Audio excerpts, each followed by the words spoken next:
मुद्दों पर पॉलिटिकल पार्टियों को भिड़ते देखा होगा, लेकिन इन दिनों ऐसा हो रहा है कि एक कीड़ा सियासी कुरुक्षेत्र के केंद्र में आ गया है। जी हाँ, बात हो रही है कॉकरोच की। लद्दाख के लोक निवास, जिसको पहले राजनिवास के नाम से जाना जाता था, वहां से लेकर देश की बड़ी बड़ी अदालतों तक आज ये मामला कॉकरोच का गूंजा है। कॉकरोच जनता पार्टी की बात हर कोई कर रहा है। लद्दाख के लेफ्टिनेंट गवर्नर विनय कुमार सक्सेना और मैग्सेसे पुरस्कार विजेता और देश के जाने माने नाम सोनम वांगचुक के बीच भी कॉकरोच संग्राम छिड़ा हुआ है। हालात यहां तक पहुंच गए कि अब देश के खिलाफ युद्ध छेड़ने और विदेशी साजिश के संगीन आरोप एक दूसरे पर लगाए जा रहे हैं।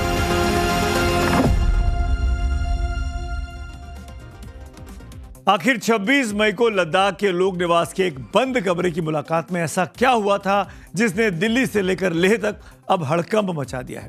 यह समझने से पहले आपको पूरी क्रोनोलॉजी समझनी पड़ेगी। पर्यावरणविद सोनम वांगचुक ने एलजी से मिलने से पहले कॉकरोच जनता पार्टी सीजेपी को लेकर एक बड़ा बयान दिया था। इसमें उन्होंने कॉकरोच जनता पार्टी को खुला समर्थन देते हुए खुद को ऑनररी कॉकरोच तक घोषित कर दिया। सुनिए मुलाकात से पहले वांगचुक ने सीजेपी को लेकर क्या कहा था। मैं क्वालिफाई नहीं करता हूं, ना मैं बेरोजगार हूं, ना मैं लेजी हूं तो इसलिए दुखी हूं कि मैं मेंबर तो नहीं, मगर मैं खुद को ऑनररी कॉकरोच मानता हूं ऑनररी कॉकरोच की तरह, मेंबर की तरह आप देखें और इसे बहुत पॉजिटिवली लीजिएगा और इसे आप अपने हिस्सा बना के भारत को बेहतर बनाने में लगाइएगा। मैं तो यूं कहूंगा कि जिस तरह से, जिस क्रिएटिविटी से भारत के युवा ने संदेश दिया, बहुत जोरदार, ऐसे चीजें हमें विश्व गुरु बनाते हैं। तो आपने सुना, सोनम वांगचुक साफ कह रहे हैं कि सीजेपी एक सटायर यानी व्यंग है। युवाओं का यह तरीका गैर हिंसक है। इससे किसी भी लोकतांत्रिक सरकार को डरने या असुरक्षित महसूस करने की जरूरत नहीं है। लेकिन वांगचुक का यह बयान जैसे ही वायरल हुआ, लद्दाख के लोक निवास में हलचल तेज हो गई। इसके बाद सोनम वांगचुक को पत्नी डॉक्टर गीतांजलि के साथ उपराज्यपाल विनय कुमार सक्सेना के साथ टी पार्टी का न्योता आता है। दोनों एलजी से फॉर्मल मुलाकात के लिए लोक निवास पहुंचते हैं। माहौल में चाय की चुस्कियां थी, बातें सौहार्दपूर्ण तरीके से हुई। ये तस्वीरें उसी वक्त की हैं। लेकिन वांगचुक जैसे ही एलजी हाउस से बाहर निकले, एलजी साहब विनय कुमार सक्सेना के एक्स पोस्ट पर यानी ट्विटर पर एक बम उन्होंने फोड़ा। लद्दाख के एलजी ने एक्स पर दावा किया कि उन्होंने मुलाकात के दौरान सोनम वांगचुक को सख्त चेतावनी दे दी है। एलजी ने लिखा कि वांगचुक लद्दाख को लेकर भ्रामक नैरेटिव ना बनाए और लद्दाख की तुलना मणिपुर से करना उनकी बड़ी गलती थी। सबसे बड़ा दावा यह कि वांगचुक कॉकरोच जनता पार्टी के पीछे के असल मकसद को नहीं जानते थे और इसीलिए सोनम वांगचुक ने भरोसा दिया है कि वह अपने मत पर दोबारा विचार करेंगे। एलजी विनय सक्सेना का एक तरफा पोस्ट देखकर सोनम वांगचुक हैरान रह गए। उन्होंने फौरन एक वीडियो पोस्ट कर एलजी के दावों की हवा निकाल दी। सोनम वांगचुक का दावा है कि एलजी साहब ने यह पोस्ट दिल्ली के किसी बॉस को खुश करने के लिए लिखा था। इतने ही नहीं, वांगचुक ने कॉकरोच जनता पार्टी को लेकर फिर से अपने स्टैंड को क्लियर किया। वांगचुक के इस स्टैंड पर सीजेपी के फाउंडर अभिजीत दिपके भी सामने आए। अभिजीत ने सोनम वांगचुक के करीब 6.5 मिनट का वीडियो शेयर करते हुए पोस्ट किया, वांगचुक सर, हमारे आंदोलन का समर्थन करने के लिए धन्यवाद। आपको विश्वास दिलाता हूं कि मैं पूरी तरह से भारतीय हूं और सीजेपी हर उस भारतीय युवा की आवाज है जिसके साथ सिस्टम ने गलत किया है। इधर आज इलाहाबाद हाईकोर्ट में एक पीआईएल दायर की गई है जिसमें दावा किया गया है कि अभिजीत दिपके सोशल मीडिया के जरिए युवाओं को सरकार के खिलाफ युद्ध छेड़ने के लिए उकसाते हैं। इसीलिए इसकी जांच एनआईए और ईडी से होनी चाहिए। दूसरी तरफ सोशल मीडिया प्लेटफॉर्म एक्स पर सीजेपी का अकाउंट ब्लॉक किए जाने के खिलाफ दिपके ने दिल्ली हाईकोर्ट का दरवाजा खटखटाया था। अदालत ने फिलहाल अकाउंट दोबारा चालू करने का अंतरिम आदेश देने से इनकार करके दिपके को झटका दे दिया है। कोर्ट ने कहा कि इस मामले में फैसला लेने से पहले सरकार का पक्ष जानना भी जरूरी है। मामले की अगली सुनवाई अब 6 जुलाई को तय की गई है। आपको यह जानना भी बेहद जरूरी है कि आखिर कॉकरोच मूवमेंट को लेकर सीधे एलजी से भिड़ जाने वाले सोनम वांगचुक हैं कौन और एलजी की बातों पर वो क्यों मुस्कुरा रहे थे। सोनम वांगचुक कोई साधारण नाम नहीं है। ये वही शख्स हैं जिनसे प्रेरित होकर बॉलीवुड की ब्लॉकबस्टर फिल्म 3 इडियट्स में आमिर खान का फुनसुक वांगड़ू वाला किरदार गढ़ा गया था। इसमें वांगचुक ने लद्दाख जो है उसमें लद्दाख में बर्फीले इलाके में पानी की कमी को दूर करने के लिए आइस स्तूपास बना है जिसने पूरी दुनिया को हैरान कर दिया था। शिक्षा और पर्यावरण के क्षेत्र में सोनम के इसी योगदान के लिए उन्हें दुनिया का प्रतिष्ठित मैग्सेसे पुरस्कार भी मिला है। लेकिन लद्दाख की सुरक्षा और पर्यावरण के लिए लड़ते लड़ते वांगचुक को जेल की हवा भी खानी पड़ी थी, इसलिए भी सुर्खियां बटोरी थी। सोनम वांगचुक को पिछले साल 26 सितंबर को लद्दाख पुलिस ने पब्लिक को भड़काने के आरोपों में गिरफ्तार कर लिया था। यह गिरफ्तारी उस समय हुई थी जब लेह में राज्य का दर्जा देने और संविधान की 6ठी अनुसूची के तहत संरक्षण की मांग को लेकर बड़े पैमाने पर विरोध प्रदर्शन हो रहे थे। दरअसल लद्दाख की 90% से अधिक आबादी ट्राइबल यानी आदिवासी है, इसीलिए वे भारतीय संविधान की 6ठी अनुसूची के तहत सुरक्षा मांग रहे हैं। यह अनुसूची ऑटोनोमस डिस्ट्रिक्ट काउंसिल्स को जमीन, जंगल और संस्कृति की रक्षा के लिए खुद के कानून बनाने का अधिकार देती है, जैसा कि असम, मेघालय, त्रिपुरा और मिजोरम में ऑलरेडी है।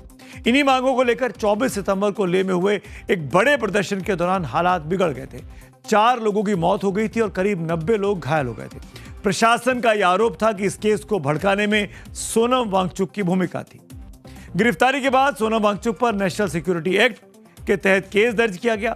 एनएसए के तहत किसी भी व्यक्ति को बिना मुकदमा चलाए लंबे समय तक हिरासत में रखा जा सकता है। वांगचुक को लद्दाख से बाहर राजस्थान की जोधपुर जेल में रखा गया था। पूरे मामले को लेकर देश भर में बहस हुई और कई सामाजिक संगठनों और पर्यावरण कार्यकर्ताओं ने वांगचुक की गिरफ्तारी का उस वक्त विरोध किया था। मामला सुप्रीम कोर्ट तक पहुंच गया था, लेकिन देश की सबसे बड़ी अदालत का फैसला आने से ठीक पहले केंद्र सरकार ने वांगचुक को हिरासत से रिहा कर दिया बिना शर्त के और सोनम बाहर आ गए। जो शख्स लद्दाख की गड़गड़ाती ठंड में -15 डिग्री में 21-21 दिनों तक आमरण अनशन कर चुका हो, जो देश की सुरक्षा और हक के लिए जेल जा चुका हो, उसे जब लोक निवास में विदेशी साजिश की थ्योरी सुनाई गई तो वह हैरान भी थे और परेशान भी। मामला कॉकरोच से शुरू हुआ था। कॉकरोच जनता पार्टी को लेकर ही एलजी और सोनम वांगचुक अब आमने सामने हैं। जो बातचीत चल रही है सरकार के बीच और लेह ऑटोनॉमिक काउंसिल के बीच, उस पर भी अब संदेह के बादल खड़े हो जाते हैं, क्योंकि भरोसा आपस में इस बातचीत में टूट गया है।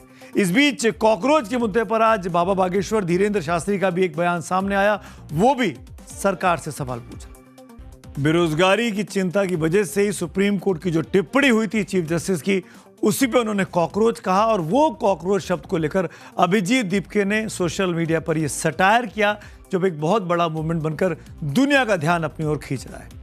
आइए आगे बढ़ते हैं और अब बात करूंगा ट्विशा केस की। सवालों के चक्रव्यूह में कैसे फंस गई पूर्व जज गिरिबाला सिंह और उनके बेटे समर्थ सिंह। आज सीबीआई की कोर्ट में क्या क्या हुआ, अगले 10 मिनट में सुलगते सवालों के साथ ट्विशा केस में हर एंगल से आपको खबर दिखाते हैं। भोपाल पुलिस की नाकामी पर भी चक्रव्यूह में आज सवाल उठाएंगे।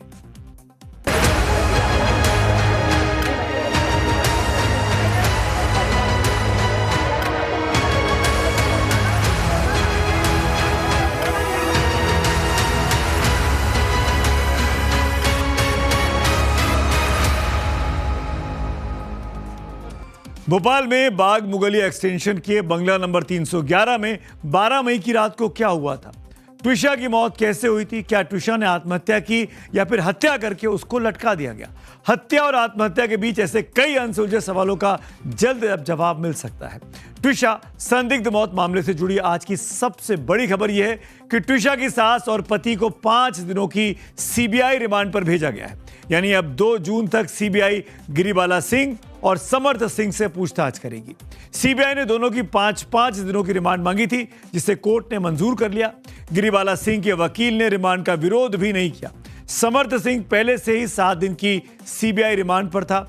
आज रिमांड खत्म होने पर उसे दोबारा कोर्ट में पेश किया गया, जबकि हाई कोर्ट से अंतरिम जमानत रद्द होने के बाद कल सीबीआई ने गिरिबाला सिंह, जो कि जज रह चुकी हैं, उनको गिरफ्तार किया था सह अभियुक्त के तौर पर और आज कोर्ट में उनको पेश किया गया। ये जो बताना था मैंने बता दिया कि गिरिबाला और समर्थ सिंह दोनों की 2 जून को 2 बजे तक के लिए सीबीआई रिमांड हुई है। अब वो सीबीआई के इंट्रोगेशन में 2 तारीख को 2 बजे तक रहेंगे। अगर सीबीआई को उसके बाद और आवश्यकता पड़ती है तो सीबीआई आगे रिमांड के लिए भी मांगेगी, नहीं पड़ती है तो तब की तब से देखी जाएगी। हमें पूरी उम्मीद है कि अब इन्वेस्टिगेशन सही दिशा में चल पड़ा है।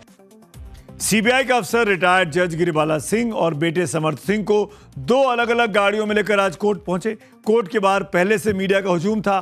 कार से उतरते ही गिरिबाला सिंह पर सवाल दागे गए, लेकिन इस बार उन्होंने किसी भी सवाल का जवाब नहीं दिया।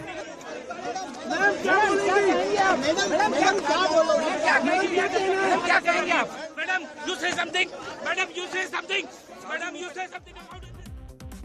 कभी जज की कुर्सी पर बैठकर फैसला सुनाने वाली गिरिबाला सिंह आज सीबीआई के चक्रव्यूह में फंसी हुई हैं। कभी कोर्ट में बैठकर सवाल पूछने वाली गिरिबाला सिंह को अब सीबीआई के तीखे सवालों का सामना करना पड़ेगा।